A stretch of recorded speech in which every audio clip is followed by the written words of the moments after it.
Hey love, so I am back to color my blonde wig, and as you guys saw from the title, I am going for a silver gray color, and the colors that I will be using is by Pulp Riot.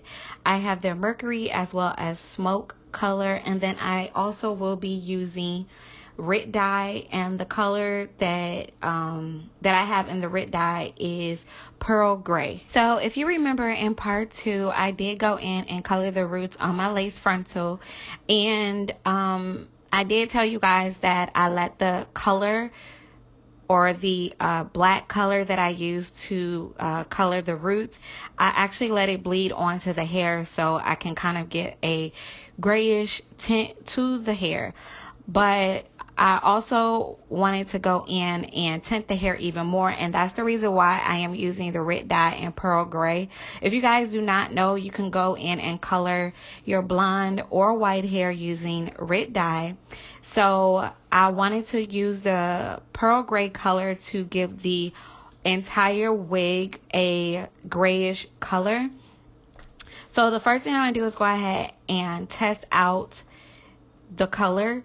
And with me doing this, I already have my bowl that is filled with boiling water. You want to make sure that you use hot water when dyeing your hair with the Rit Dye.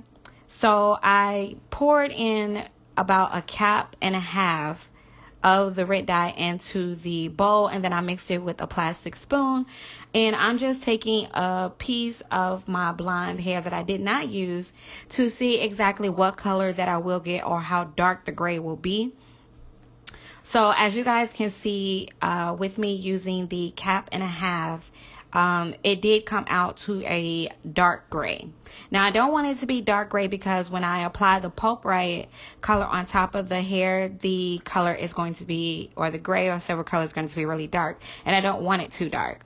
So I went back in with some more hot water, and I only added about a capful of the pearl gray color in Rit Dye.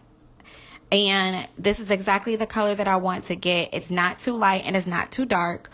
So you guys can kind of see the difference with the pieces of blonde hair that I used.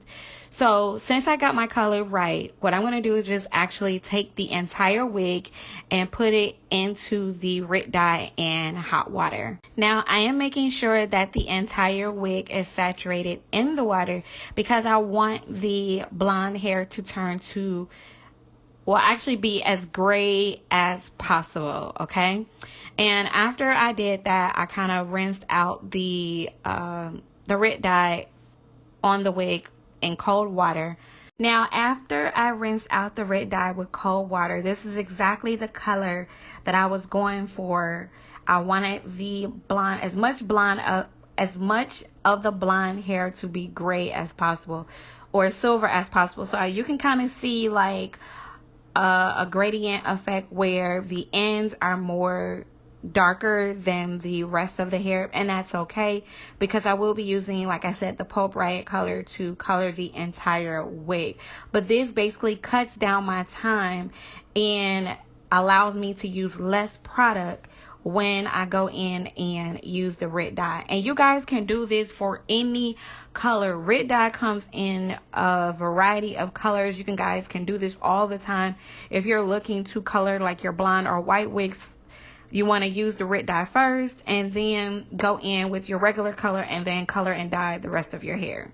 Now with me coloring the hair, I just kind of decided to use the lightest of the Pulp Riot color, which I believe is the Mercury, and then in the middle, what I'm going to do is mix together the Mercury color as well as the Smoke and add some white conditioner.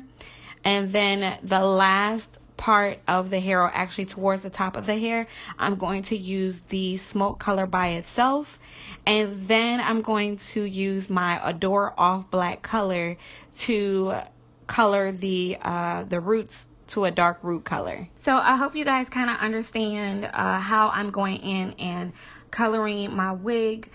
Like I said it before, I will be using the Mercury first on the ends, and then I will go in with my mixture of the conditioner and the Pulp Riot colors, and then I will use the smoke color and then I will go in and color my roots with the Adore Off Black. And I just do this throughout the entire coloring process. I'm sorry.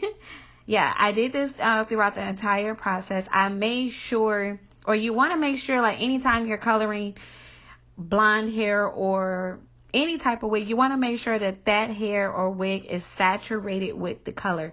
You do not want to rinse out the hair and you still have certain areas that you did not color, okay? So when I did go in and color the hair, I'm just basically using like an applicator brush, and I'm using my mixing bowls, and I'm making sure that everything is separated and going back and forth with each color. And after I do that, I make sure that I smooth it with the comb, because I want to make sure that I'm penetrating, as you know, every strand of the blonde hair. And then also I went in with my hands and kind of smoothed the color in, because I want the colors to flow together. I do not want like any type of demarcation lines. So that's the reason why I'm using the comb as well as my hands to smooth the color throughout the entire wig. So you guys can go ahead and keep watching me apply the color onto my wig, and I will come back and show you guys once I'm finished applying the color.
This is how my wig looks after I rinsed out the color with cool water, and then I did a deep conditioning treatment with some silicone mix, and then I also conditioned the hair with Argan One and Only moisturizing conditioner. So now what I'm going to do is go ahead and let this hair air dry, and I'm going to sit it in front of a fan to get it about 80 to 90% dry, and then I'm going to go in with my blow dryer, and I will come back and show you guys the final look of my wig as well as my silver gray color. So I really hope you guys enjoyed this tutorial. If you have any questions or comments, leave them down below. Also, make sure you guys stay tuned for the last part of my lace front wig series. I know you guys, this has been like 4 parts to this video, but I had to break it up because I had so much to do. So yeah, so hopefully I can get the last video up this week so you guys can kind of see how I style it as well as install the wig onto my head. But I just want to say thank you so much for watching. If you have, once again, any questions or comments, leave them down below. If you haven't subscribed to my channel, definitely subscribe. Also, follow me on Instagram. All the information will be down below in the description section. And I just want to say thank you so much for watching, and I will see you guys in part 4. Bye.